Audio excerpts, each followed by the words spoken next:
Shizofrenija je pogosta duševna motnja in to stanje je vse prej kot preprosto. Zelo močno zaznamuje življenje obolelega, pa tudi njegove okolice, njegovih bližnjih.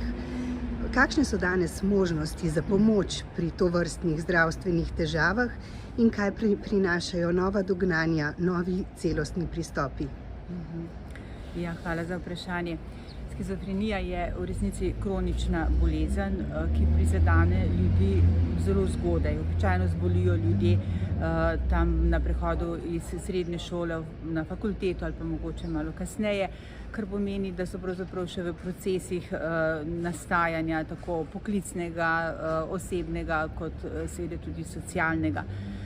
In shizofrenija je imela pred zdravljenjem bom rekla, zelo take pomembne posledice. Ljudje so se v teku let, desetletij zelo spremenili, postali so umaknjeni, drugačni, funkcionirali so običajno v enih takih zelo omejenih socialnih okoljih, težje so bili zaposljivi, velikokrat niso imeli svoje družine.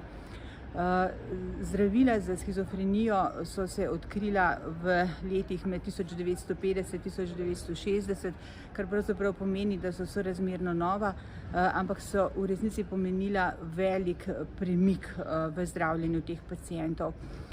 Omogočila so, da so ljudje umaknili te svoje simptome bolezni, da so se ponovno vrnili v realno življenje, da so zmogli razmišljati o sebi, o svoji prihodnosti in da so nekje te simptome svoje bolezni pustili zadaj.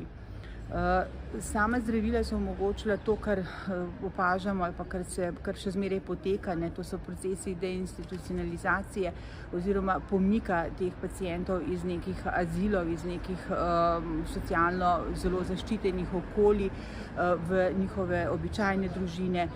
Ti ljudje so sedaj aktivni, lahko dokončajo šolo, se zaposlijo, imajo svojo družino. Skratka, njihovo življenje je zelo drugačno, kot je bilo pa pred samim zdravljenjem. Shizofrenija je namreč na nek način zelo toksična za možgane.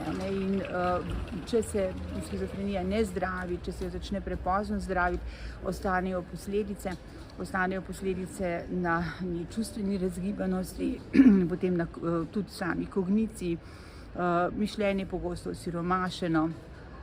In taki ljudje na nek način delujejo drugačni, okolica se jim umika, jih ne razume in jih še dodatno osami. Tako da so možnosti ali pa perspektive ljudi za shizofrenijo danes bistveno boljše, kot so bile pa v preteklosti. Tudi sama stigma shizofrenije je seveda še prisotna, ampak se ravno zaradi teh dobrih izhodov bolezni zmanjšuje.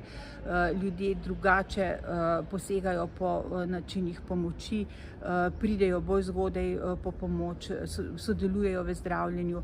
Velikokrat je tudi podpora svojcev domačih okolice večja, ker pač vedo, da so lahko tudi uspehi pri zdravljenju. In tako da pravzaprav shizofrenija ima danes res eno drugo zgodbo, kot jo je pa imela desetletja ali pa stoletja nazaj, ko je vsa stigma o shizofreniji pravzaprav nastala.